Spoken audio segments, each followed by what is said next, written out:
Hello and welcome to the Seahawkers podcast. I'm your host, Brandon Schultz, and today I am joined by a couple of my good buddies. We've got Adam Emmert. We've got Clinton Bonner. Clinton, I saw you holding up a hat, buddy. How you doing? Doing great, pal. Doing great. Yeah, it's a beautiful Seahawkers podcast out, of course.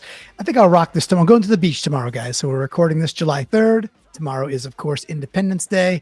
I'm going to be rocking this at the beach, drinking some cold beers because, it's not a hobo hat, Adam. It is a Seahawkers podcast hat, a full hat. No hobo hats here, bud. Hey, full-on hat. Very proud of you for that. You have to have a full-on hat.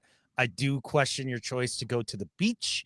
I don't know why anybody would go and voluntarily swelter in beach sun and then walk into what some people refer to as the ocean.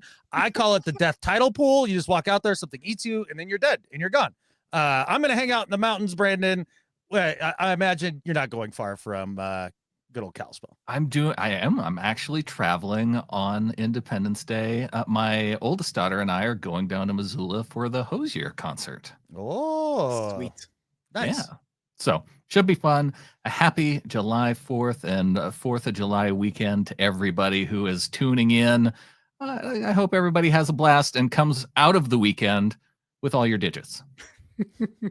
No JPPs this weekend, boys and girls. No JPPs. No JPPs. And Adam, why don't you tell us what we're going to be talking about today? Because we're talking quarterback draft, and this was an idea that you came up with. And why don't you lay it out for folks that what we're doing here today?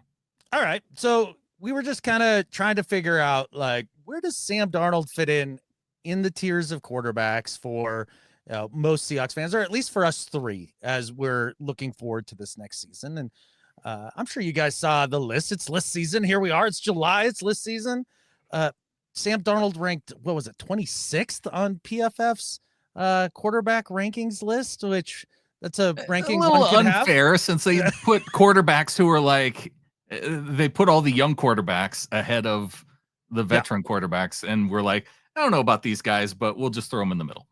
Right. Yeah. That's a little like putting, I don't know, Drake London ahead of Leo Williams in the top 100 countdown. That seems odd to get Leo at 99, but Drake London. Yeah. I actually like Drake London, but not above Leo for that matter. No, not in terms of impactful players. And so I kind of wanted to look at it through a little bit of a different lens, because I think it helps kind of clarify how one feels about, all these different quarterbacks in the league. And so the scenario is this. So you got to suspend reality just a little bit, okay? So the scenario is this. Next year is the last year of the NFL, maybe humanity. Maybe there's an asteroid coming. I don't know. But we're getting in a full season. This is the last Super Bowl to be won. And the league is like, all right, we all know that quarterback is the most important part of that equation of winning a chip. All the quarterbacks are up for draft. And you get to go, we're going to go through, we're going to draft all the quarterbacks until we get to where we think Sam Darnold would fit in that situation, with the caveat that we're going to consider their salary as a part of that, because Sam Darnold at $33 million. Do you like that better than, I don't know, Kyler Murray at 46? There's a lot of interesting discussions to be had there. I mean, shoot, Kyler Murray at any level, probably I wouldn't take him at that, but we'll get into it. But the idea being is that you're going to have a little savings there, possibly with a more mid-tier quarterback contract. And to kind of put it into perspective, the highest average salary per year on the list here is Dak Prescott at 60, Sam Darnold at 33, $27 million difference.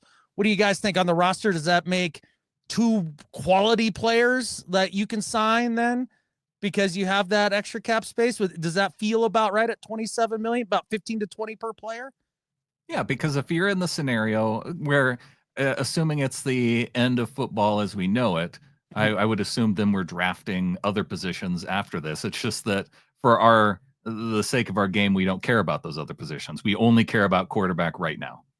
Well, we are team building though, right? That's the point. So that's your team though. Everybody's got their team. It's just we're dropping in a quarterback. Oh, but the salary, and you can, then the salary would have to matter. Stuff. The salary matters because then you could pick up dudes that to fill in the team. That's the exercise, right? So it's basically, we're ranking quarterbacks. We're looking at average, the AVV. We're not even though there's only 1 year left in humanity, we get one more year. And thankfully, I like how you said it's a full season. I love that it's a full season. So basically everything ends like, I don't know, Feb 12, Right. 2026. It's been a good run, right? But we get a full season in. So Seahawks are hoisting the Lombardi, but it's going to be a fun exercise to look at all these different quarterbacks because there is a huge disparity. And again, you had this concept, and I think it's what I think it does do. I think it's a bit of a truth serum, Adam. That's what I think this is, because Brandon, there's people that want to hype up Sam Darnold because, hey, he's our guy now. And just like the NFL seems to be hyping up Gino Smith now that he's not our guy. Now all of a sudden he's top 7, top 8. Maybe he was all along, but we're homers. We want to hype up our guy. This is putting you under the bright hot spotlight in a truth serum saying, okay, but given these parameters, you got one pick to go win with salary and it matters. Where do you really rank Sam? So I'm excited to get into it because I think it's going to be pretty telling, actually. Well, we came up with a draft order ahead of time using a randomizer, and the randomizer decided, hey, we're just going to go in alphabetical order. So we're doing this fantasy snake draft style. Adam's going to be up first with me on deck and Clinton in the hole. All right. Yes. You bet. All right. So with the first pick in this ridiculous draft that I made up with crazy parameters, I take Josh Allen because Josh Allen at any amount, I don't care. Give me Josh Allen. I'm in.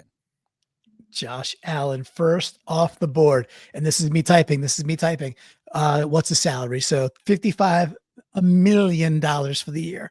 Guys, I'm going to go 55 M and hope the rest of everybody can follow along what that means. How's that sound? Yep. I think we'll figure it out. Okay. All right. And this is, what I'm going to do here? I'm going to go, what do we call this? Not person, people. It's called dude. There we go. Adam. Dude, yeah. But right. I like Josh Allen in his prime. I do think in terms of just performance last year, I think he outperformed Patrick Mahomes. But, I mean, I imagine I know where Brandon's going next because it's hard to bet against that guy too. It's just, I think he's at like the peakity peak of his powers right now, where I think Mahomes is still very much in his prime and could win a Super Bowl another 5 times. No doubt about it, but maybe not at his peakity peak anymore. Yeah.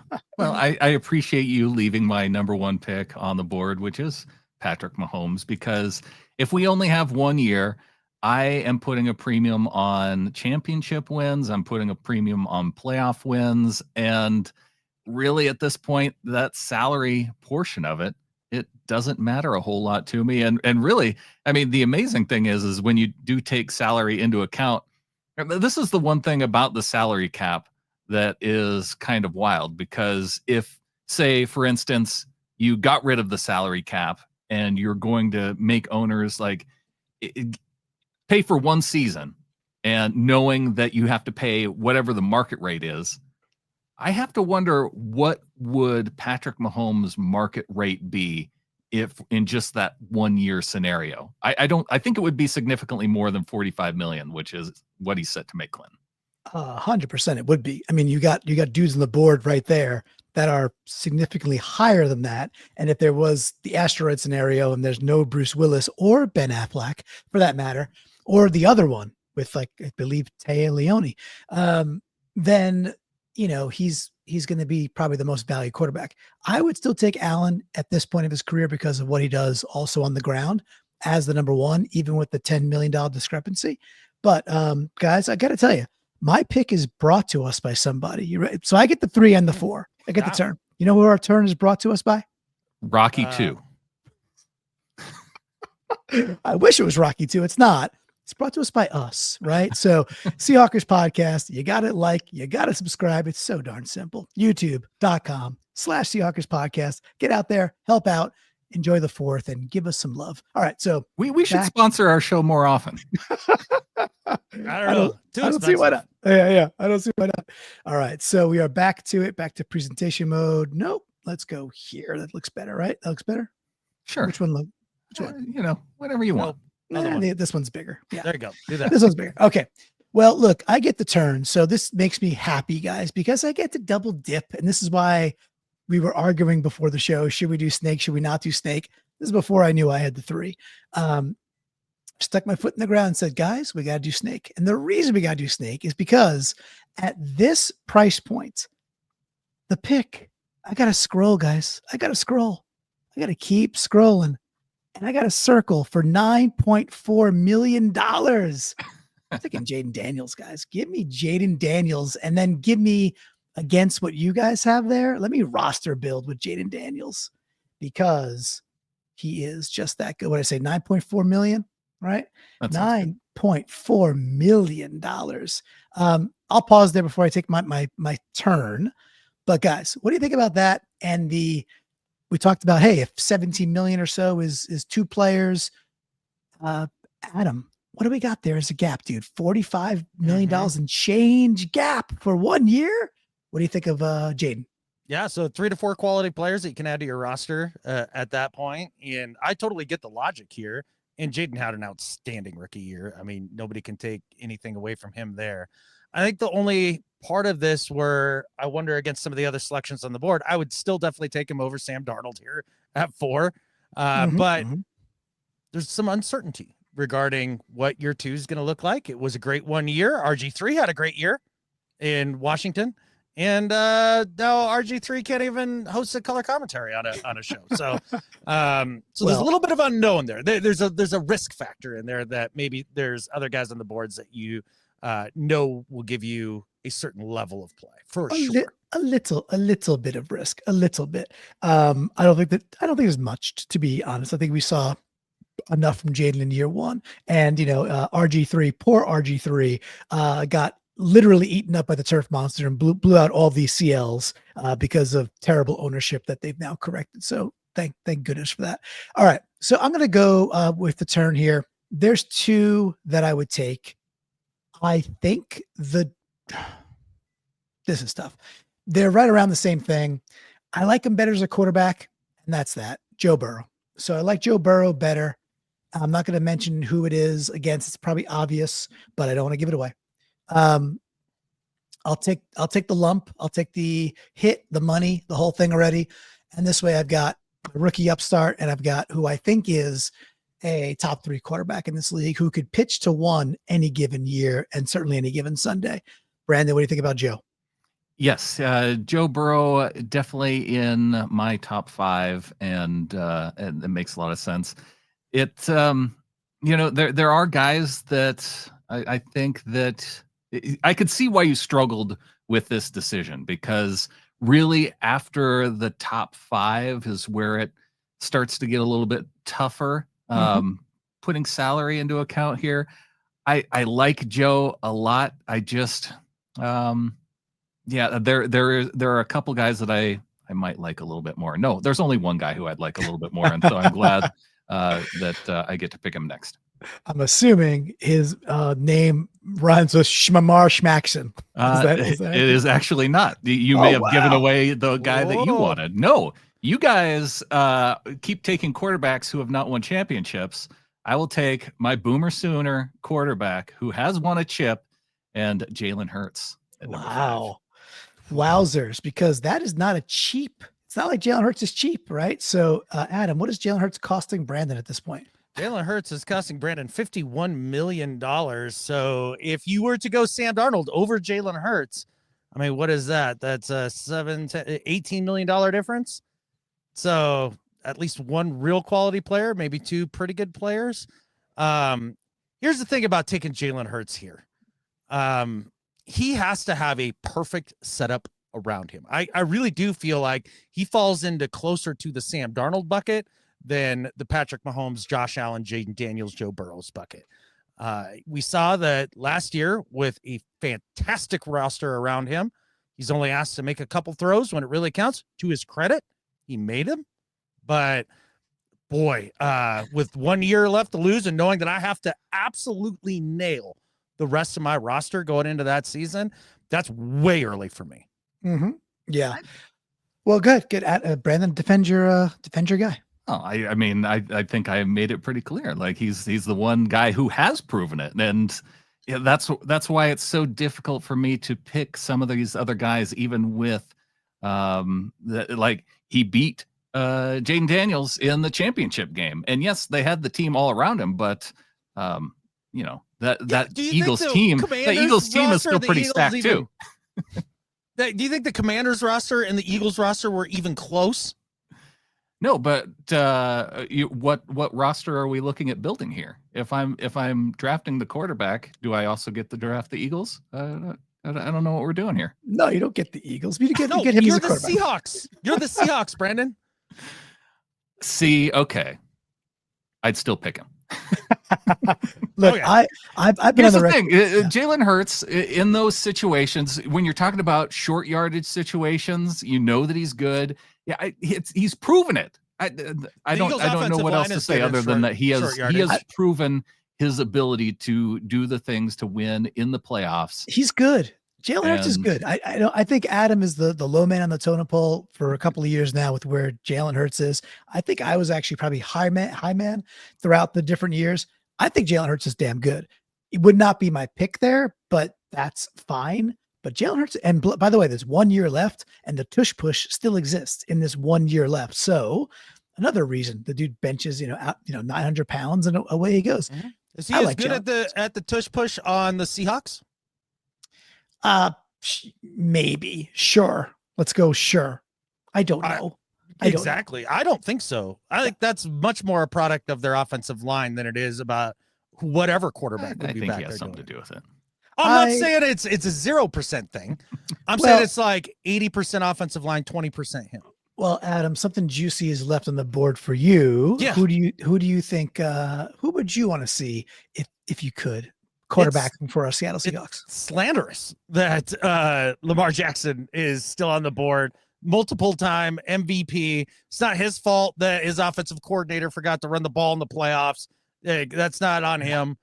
Lamar Jackson automatically elevates your team to a legit contender just by plopping him onto the roster with all of the different skill sets that he brings to the table. One thing I'll chime in there too is we've been talking a lot about since the draft day when we sat down with Earl Thomas, which was awesome, out at Clearwater Casino, and we talked about Jalen Milroe and what he could bring to the team and how he could add that wrinkle and be very, very special. With Lamar Jackson, you get that. That's what you get all the time. you get the mature Jalen Milroe. You get the peak of what he could be now. So now, Brandon, he has not won yet. He's falling a bit short. And, you can apply the argument and say the Ravens have been consistently a very, very good football team, right? Good organization, very good football team. Last year, they go out and get Derrick Henry. He rushes for a bajillion yards. They improve that area. And yet the Ravens still fall short, Brandon. What do you think? This was an A-B pick for me between Jalen Hurts and Lamar Jackson. And I didn't want to say that in my defense, just in case Lamar happened to fall to me again. If, Adam made some silly decisions and didn't pick him, but a smart choice here because for those reasons. And again, it's because Jalen has won in the playoffs that just won out a little bit more over me, but Lamar to me, if I couldn't have, Jalen were off the board, it would have been Lamar for me. Yep, I get it. I was between Lamar and Burrow, and I chose Burrow. I think he's a slightly better. Well, I think he's a better quarterback, like throw over the football type thing. But Lamar is freaking awesome. All right, Adam, you are up again, dude. I am up again. Oh boy. back. Okay. Back to back, he says. So Belly to belly. now you kind of get into some of the more interesting territory, guys. I mean, we're talking like Jordan Love, Jared Goff, Herbert, Stafford, Gino, Darnold, Baker. You just want to name every quarterback in the I'm league, just saying- or are I'm you just going to saying, make like, a pick? it gets into He's doing the. it's He's not doing nearly as cut and dry when you get into this. I think there's a lot more room for nuance, and maybe the number starts to matter more here. Sure, but like Stidham, I think Wilson, Mariota. He's doing the Russell Wilson press conference thing where he just names everybody. It's great. And now he's on mute. Yeah, screw you guys. I didn't have a second pick on deck. I was trying to, stall for a second. Then you bust my balls. I think at this point I go with Stafford at 40. Wow. And the reason is this gets closer to Brandon's argument about he's won a chip. And I've watched him take and elevate offenses with all true. sorts of different talent around him, and he's consistent. The scariest thing is the injury stuff with him being older, but I would take him over Goff at this point, especially with Goff being making more money. Take him over Herbert with his deficiencies in the playoff. And I'm not quite ready to get to some of the second year guys at this point, even though there's a tremendous savings to be had there. Here's the reason why I love this pick is because even though there are those injury concerns for Stafford, if it is the final year of the NFL, like that dude is going to be playing unless he is like, Aaron Donald comes back to the league and like rips his arm off. And, he decides he can't play with one arm and, it's his right arm and he has to throw left-handed. He says, okay, that's it. I'm not going to be able to do it. I feel like Stafford would come back out there as RoboCop himself if he had to, or he's like, just build me back better. I got one more year. He's good, man. I like Stafford as well. And at 40 million too, just to take that into consideration, it's again, that disparity between say Dak and Stafford.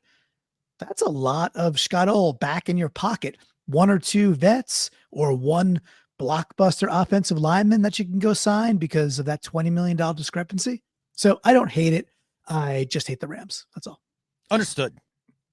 Yeah. It does feel a little bit gross to praise a Rams quarterback as much, but really I think of him as a Lions quarterback. As a Lions quarterback, yeah. They borrowed him for a bit. All right, Brandon, you are back up because you're in the middle. All right. Well, I am going to go with one of the younger guys. This is where salary starts to play into account for me. C.J. Stroud, $9 million a year, and a guy where when I look at playoffs, he's won a playoff game in back-to-back years. That's important to me, and he's done it on teams that are kind of similar in terms of being a bit of a rough offensive line. And so, welcome to the Seahawks. C.J. Stroud as my ninth pick. Adam pick. Yeah, that's pretty good. Adam, what do you think? That was literally going to be my next pick. Because I think at the value here at the $9 million a year, I think it's incredible. I know that the numbers didn't look as good last year. His offensive line really struggled, but yet still put up decent numbers. It's not like he had a dumpster fire season. People act like, he went out and turned into bad Jared Goff or something like that. And that wasn't the case. I think that's an excellent pick. A guy that seems to have the gene to rise to big moments.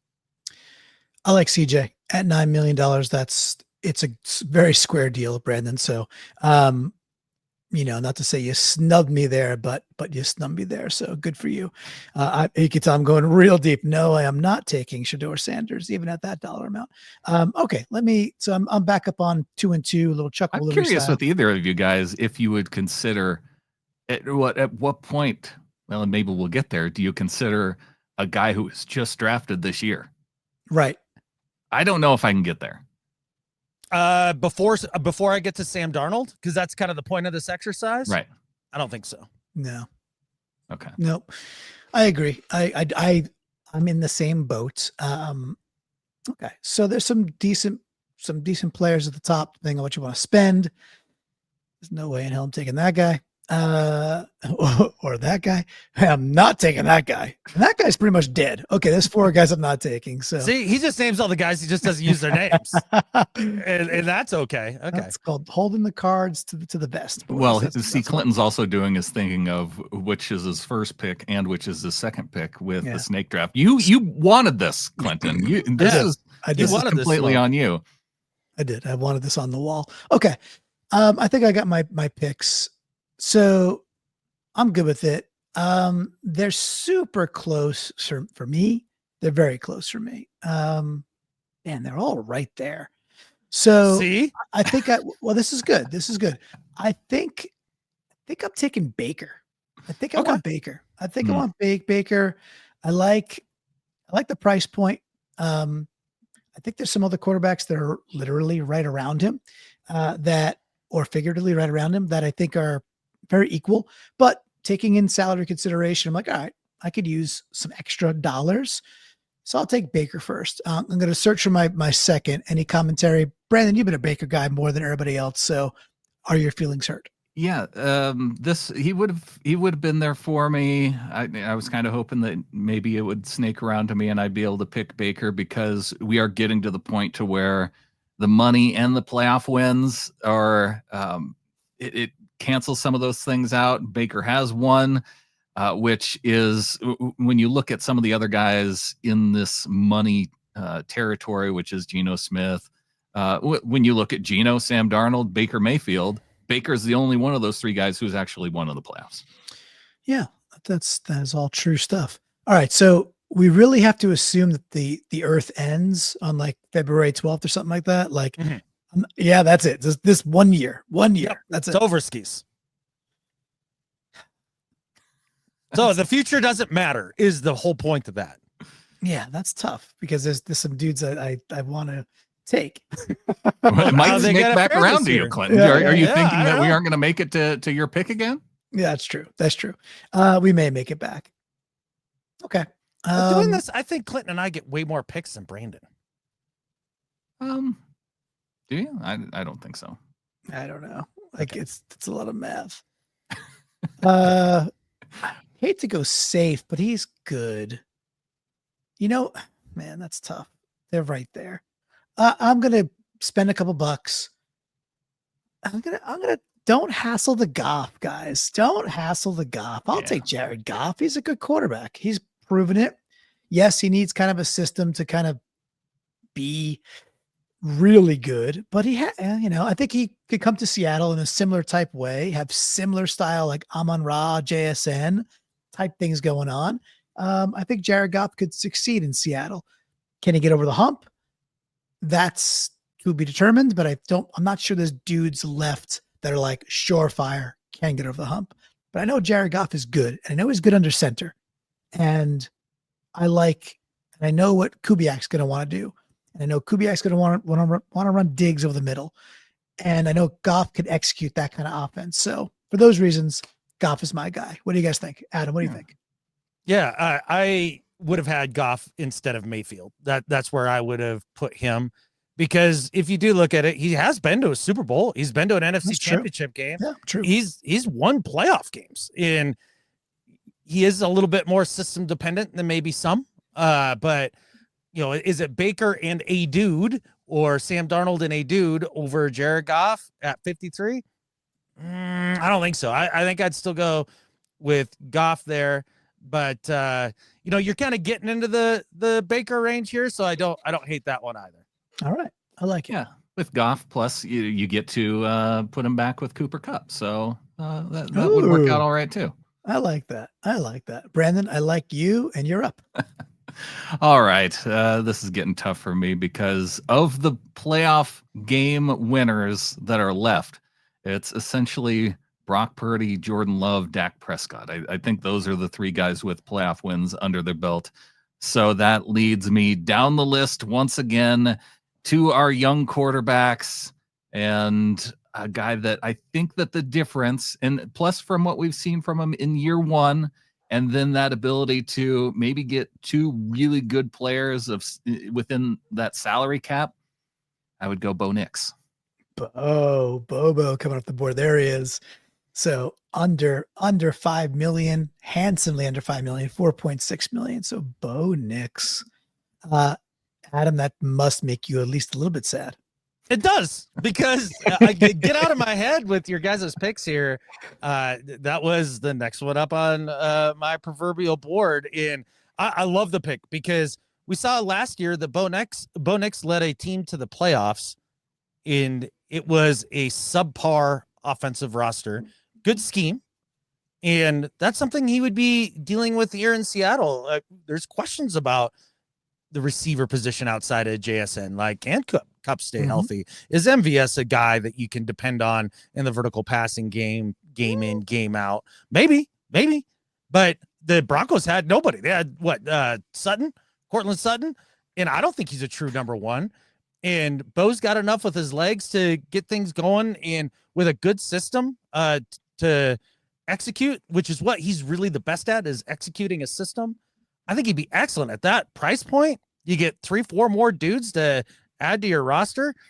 Dang, that's an incredible value there hurts my feelings that he's off the board, but that leaves me then with Jordan Love, and I will take him even at the high number. And I know the injuries kind of derailed him a little bit last year, but we saw in his first year starting what it looks like when it's clicking for him and just how high of a level he can get to with all of the talent.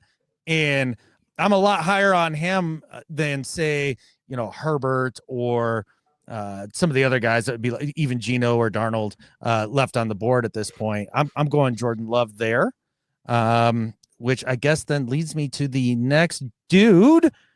And I thought I was thinking ahead, and then you guys kept picking off my guys. Well, I think Jordan Love makes a lot of sense in that spot because I guess where I do get, and it's a reason for me too why Bo Nix was ahead of him, is that you look at that salary and holy smokes, that's $50 million difference, right? And yes, he's won one playoff game, and he's also really.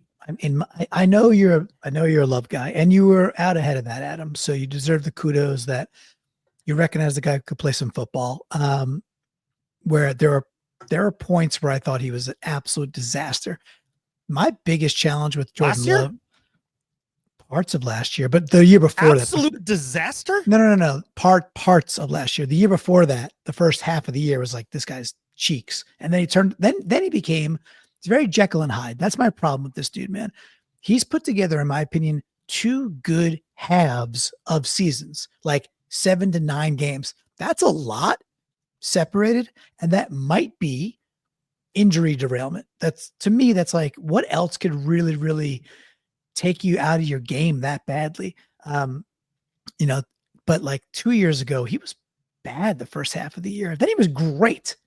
And then last year he was kind of men's a bench. I also wonder if something that has to do with it is no. He was men's a men's. Like he was okay at times, not a bust. His receiver, he was really good at times. Is that a component of it? Because what's his best receiver? Christian Watson, Jaden Reed, Dobbs. Like it's like 4 dudes who are all like a 2.5. Yeah. So he gets an upgrade for sure. That's a good point. Yeah. So that's where I'm going. I'm more of a Love believer than you, Clinton. I think your characterization of last year's season is outrageous. The idea that he was an abject disaster at times, wrong. 2 years ago. 2 years ago, he was like a chucker the first half of the year. He was my stars. You're telling me it took him 5-6 games to figure out how to play in the league? Give me the vapors.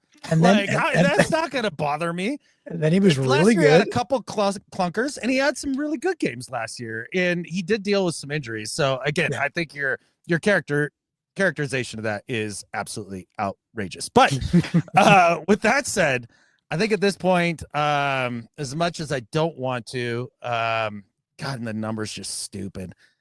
He's going Brock Purdy. He's going Brock Purdy here. Because Purdy. I could tell by the way you were setting that up that you're going Brock Purdy.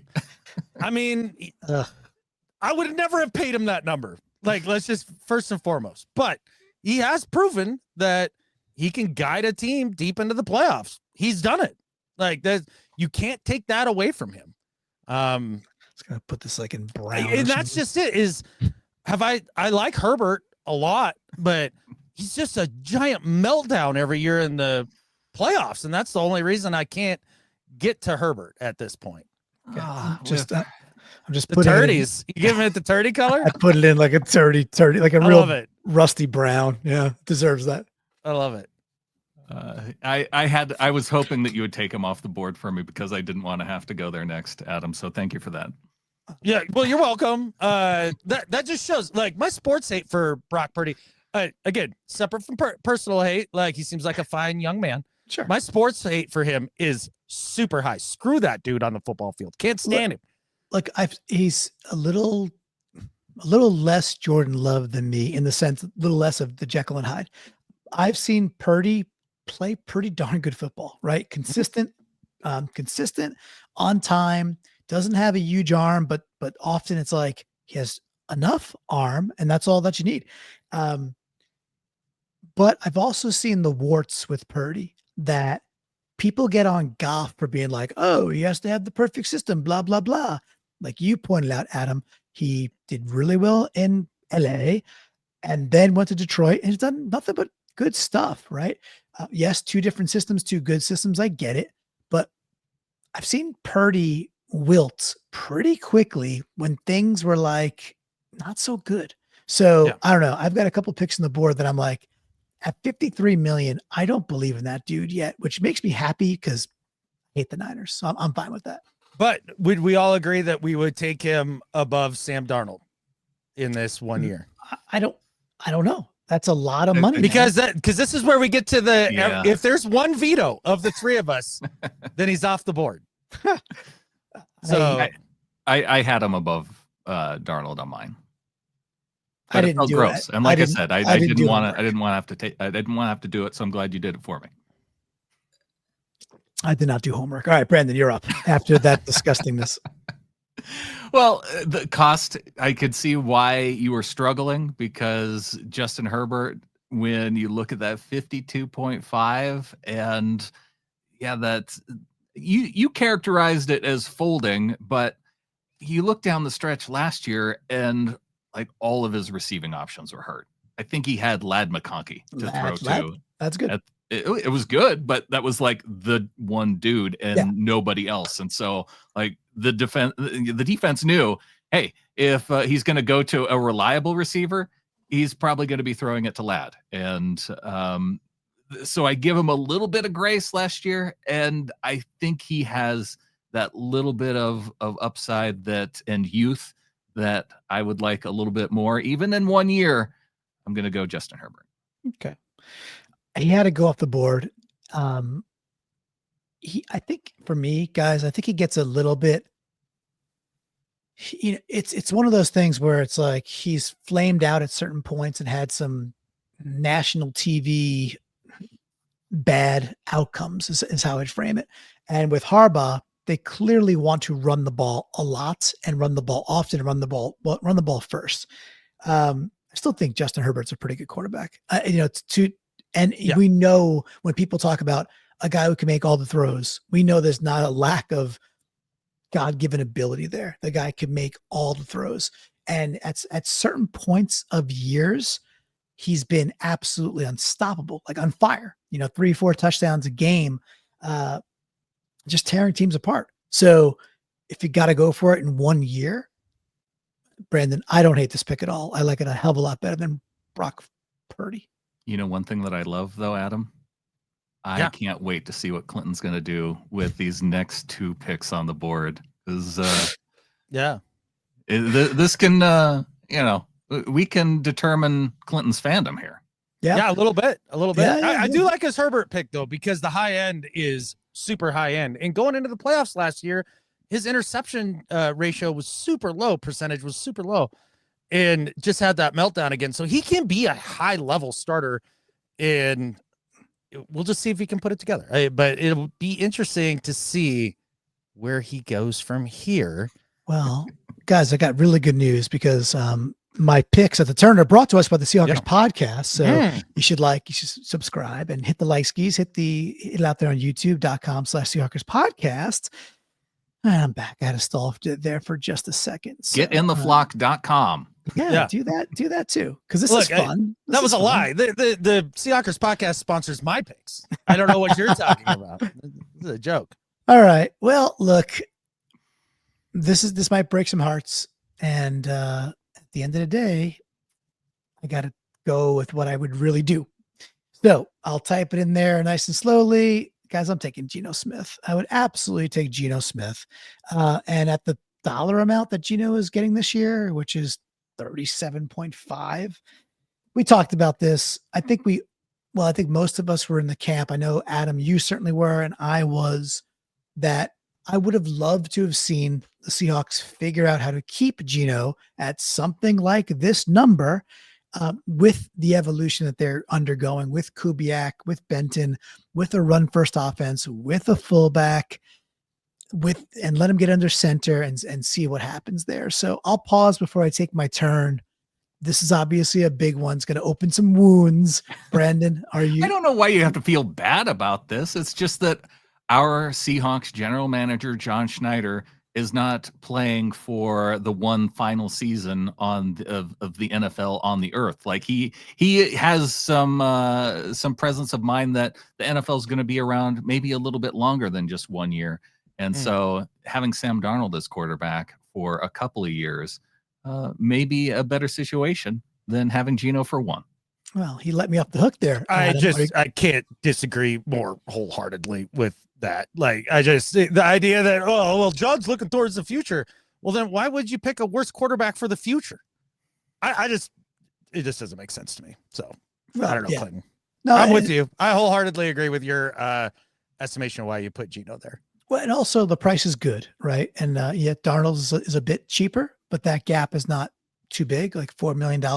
Gino Smith, that dollar amount, yeah, that's pretty darn good. I think he's going to have a lot of success in a dome in Las Vegas, in a system that I think will be pretty favorable to him. So I wish him luck. It'd be fun to, you know what, for PNW Prop Stars, Adam, just hammering Gino Smith overs for the fun of it, because as a little kicker will be, I think, something we can get into. Okay. All right. So there's another dude down board that I'm a big believer in. And at the price point for 1 year, I saw enough from this guy. So Michael Penix to me is joining the team, and Penix to me, well, we got to go scroll way down there. $5.7 million. The only thing that deters me from this pick is the idea that the world blows up on February 12th or whatever the day after the Super Bowl is. But I saw enough from Penix to be like, there is beyond special arm talent there. I made a joke about, Drake London before being ahead of Leo Williams in the NFL countdown. The reason Drake London is ahead of him, Drake London basically went to sleep for a couple of years in the NFL until he got a quarterback like Penix, who could throw 18-yard NFL outs on demand, on time, whenever he wants to. And he's half a season in. So I would really like to see him back in the PNW for this 1 year. I think he could have a like Jaden Daniels like run. And if you can get that far, then you can win a chip. So Penix at that dollar amount, save $50 million. I like it, Brandon. What do you think? When it came to my list, there were three names that I was really struggling with where I would pick them. And it was Sam Darnold, it was Michael Penix, and it was Dak Prescott. Dak has some playoff wins. Sure. And Penix is young. Darnold, he made it to the playoffs last year, and trying to rank those three. And so it was tough. And then that was before knowing where the salary component came in. And then it made that ranking a lot more clear to me that it would be Penix, Darnold, and then Dak Prescott. But so I think that the salary part of it here, it does put him ahead of Darnold for me.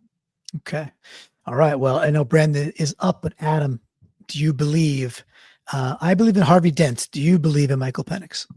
I believe in Harvey Dent as well. And I also believe in Michael Penix. I think that he's the modern day Phil Rivers. Like he plays the game just like him, and he's fearless. I love what I saw out of, you said last year, out of like, 7 a third games. of it last Right. year. Yeah, after you banged on Jordan Love for having like 5 kind of clunkers. Like, but he only played 6. Starting. But Penix only played 7 games or whatever. It wasn't that's all he played. And he took teams like the Commanders to the absolute limit. But with that said, at $5.7 million, I would absolutely take him over Darnold. I'd absolutely take him over Dak at that point. And it'll be interesting to see where Brandon goes next. And then I guess it would get to me. So well, this is where we get there. Yeah. I think I gave it away. And it is tough with Penix because his record as a quarterback is 1-2. So it is kind of tough to take him over Sam Darnold, but Sam would be next on my list. So I'm glad as the resident Seahawks fan, I'm glad I get to pick my quarterback. That's my quarterback, man. So what, we got $33 million, is that right, for Sammy? That's right. So Sam Darnold, $33 million. Now you guys have to make a case for why there's another quarterback out there. Maybe there's even more that you would take ahead of Sam. Well, I can make a case for Dak. I'd put Dak ahead of Sam here, even at the $60 million. $60 million for 1 year.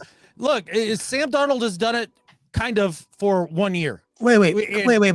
But when you win 14 games in the NFL, how can you put kind of in front of it?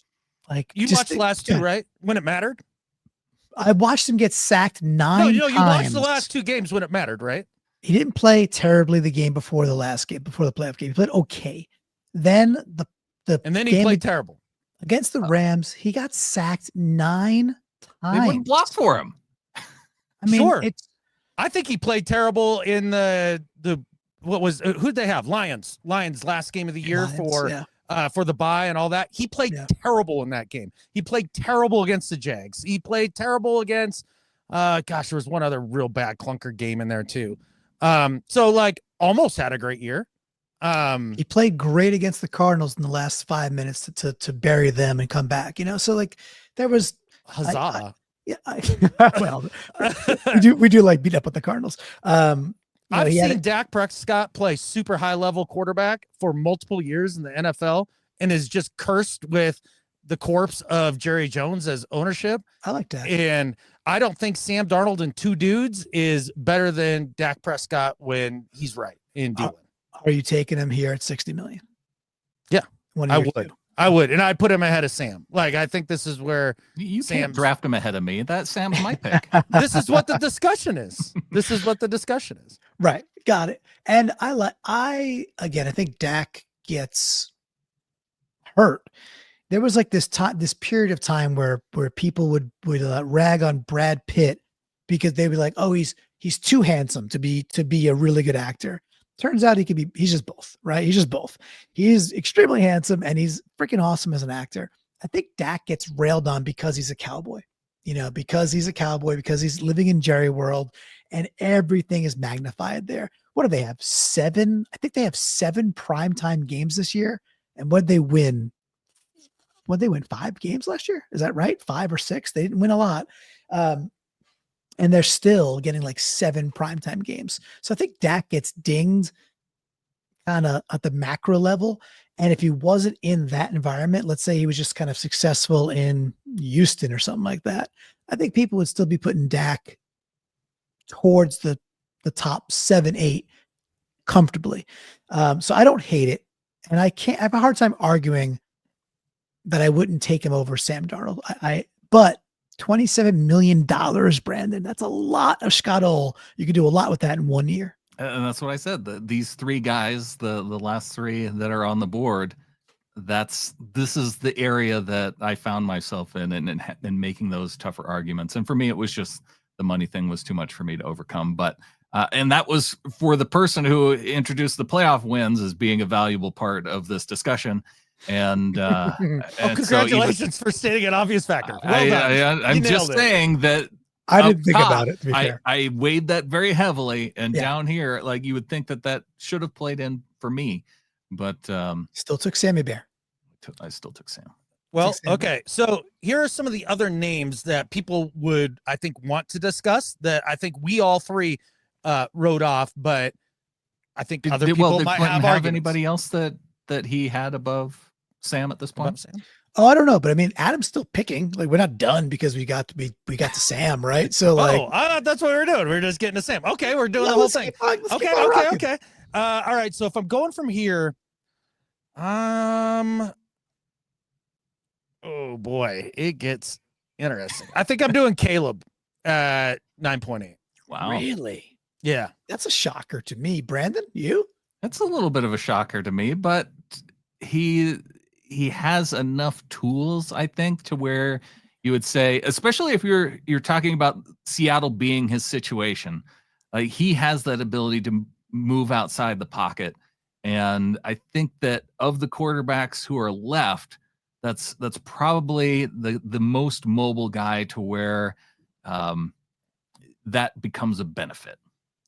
Right. And then you factor in the money part of it, because otherwise you're talking about Tua or Trevor and we're up there in the 50s again. Yikes. And I don't think Trevor gives you an elevated amount of play than what we saw out of Caleb last year. At this point in his career, at that number, he hasn't shown it yet. Scary. Yeah. And 2 is scary. And so, I think that's where I'd go with Caleb. And I think he's one of the guys, man, I talked about it when he came out in the draft and like why I wasn't super high on Caleb, because I thought the odds of him getting paired with that just perfect offensive guru coach was so low, and the gods gifted him Ben Johnson. I think it's going to be the best thing that ever happened to his career. And I think he has the biggest jump possibly this year out of everybody on the list. Well, I it wouldn't be my guy. I've got somebody else queued up, but Brandon, you're up next. Why is your guy Davis Mills? Talk about that. Mm-hmm. Hear me out on this, guys. Deshaun Watson would be the most terrible guy that I could choose at this point, because $46 million and he can't play quarterback. Like, why is he even on this board? So does weird things with ladies. It does some weird things, and so doesn't have a shoulder. He has no shoulder, so no it's or Achilles. Can't throw, and that's why I'm going Kyler Murray. So not bad, not terrible, right? I mean, it's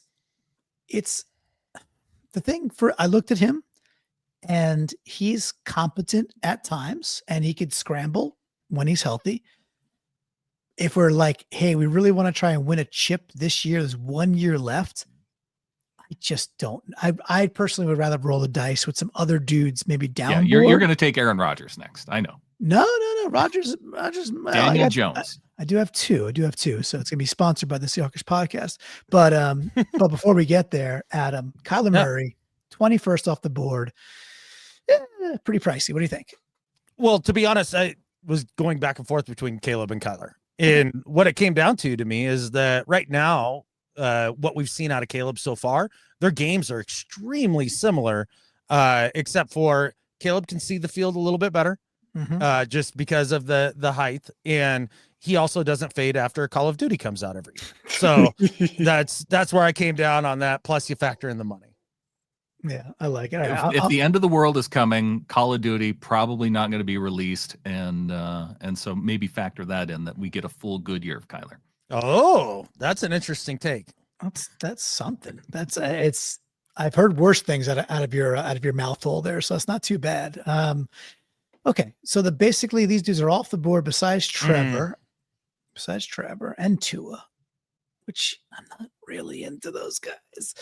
I don't know, Jim. All right, I'm going down board. I gotta go youth movement, guys. I'm just gonna say, if I have a year to figure it out, I saw enough from Drake May. I think he's a competent, beyond competent quarterback on a team that was really devoid of talent. Not a lot of high power around him.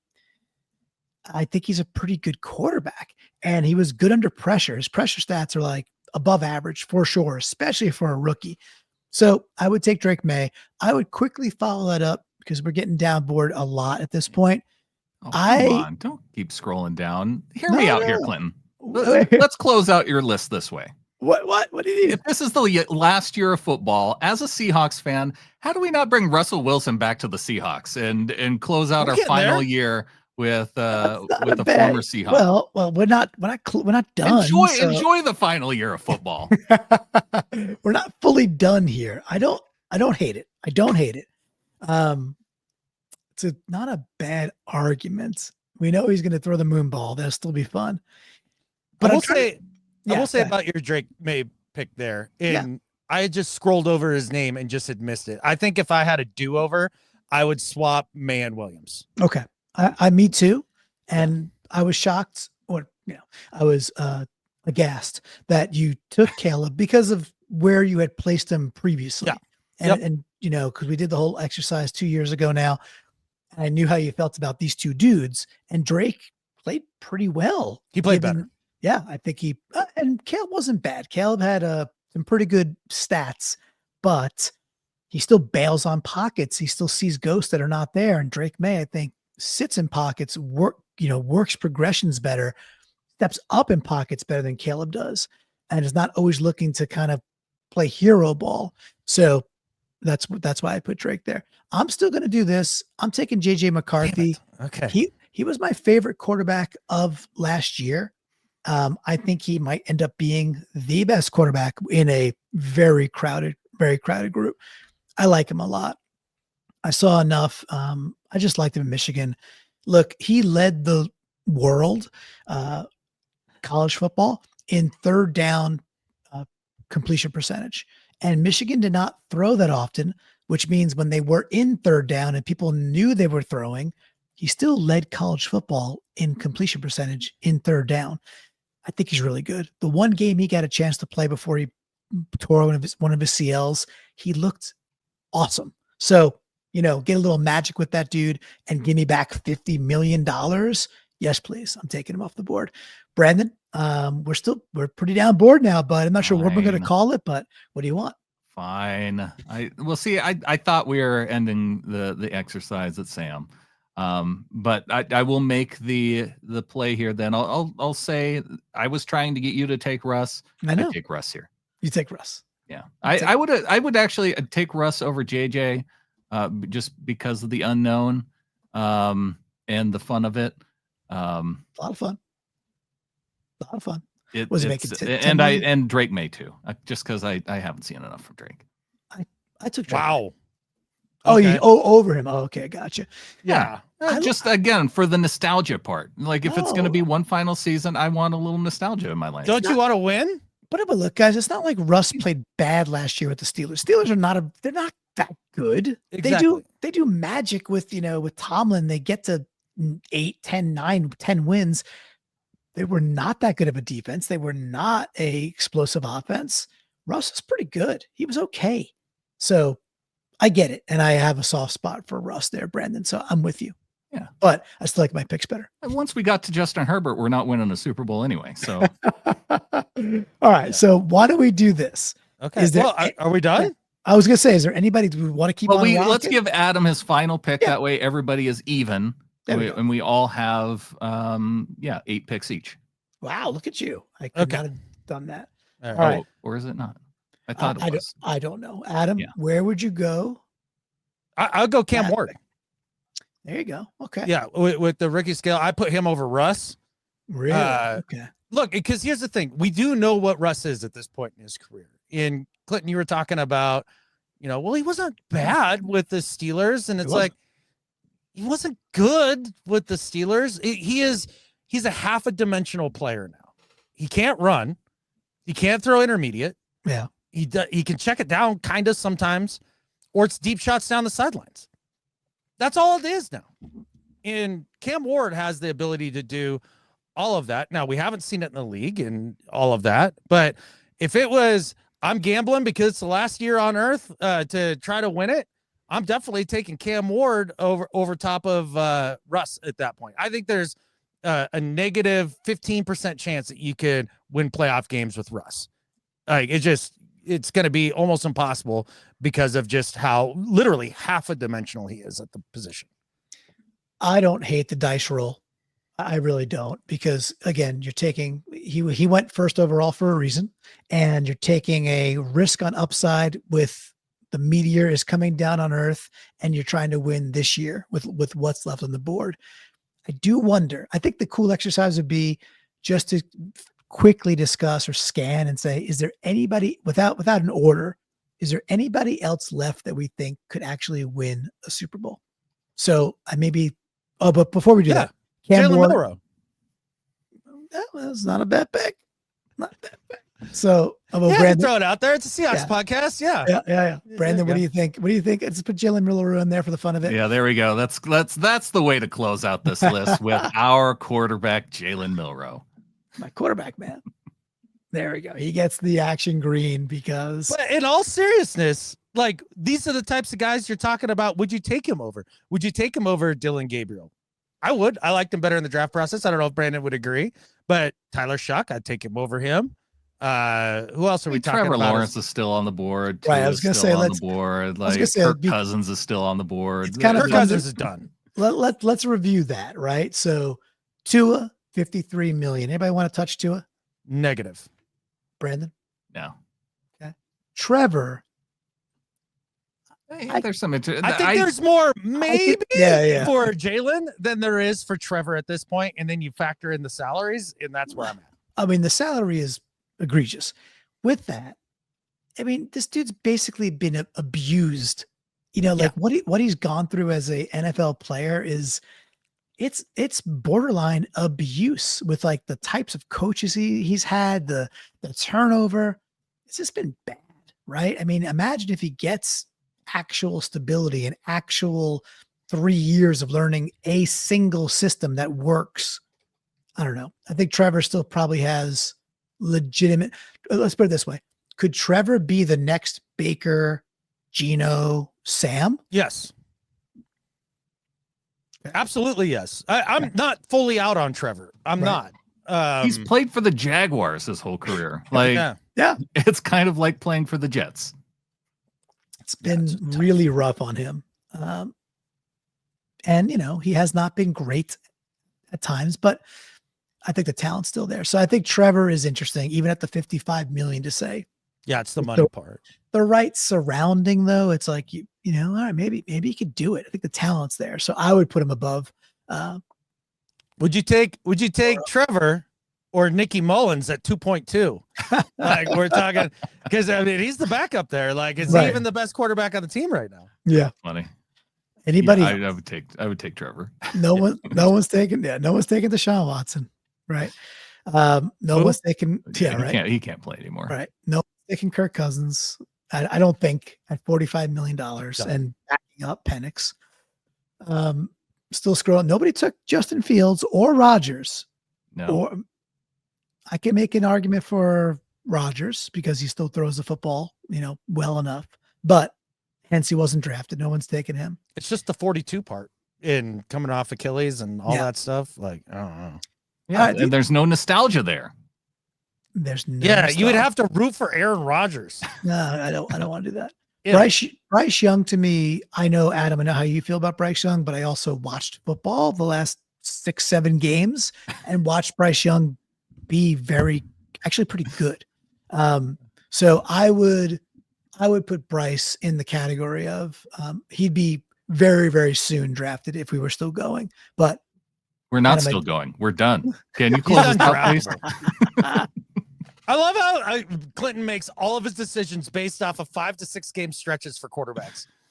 I don't know. He had a great 6 games, so he must be amazing. He sucked for 6 games at one point in his career, so he stinks. What am I supposed to do with Bryce Young, who had a terrible rookie year, had a bad start to his second year, and then in year whatever that is with Dave Canales, year 2, but with Dave Canales, looked really good, and they beat good teams, he looked pretty good, and he racked up 28 points, 31 points. They moved the ball, with like Chuba Hubbard and like an interesting Panthers team. I tell you what you do with it. Overachieving. You take the entire body of work and you weigh it. He was unplayable his first year. He was unplayable the first half of his second year, and then magically had a nice third of a season.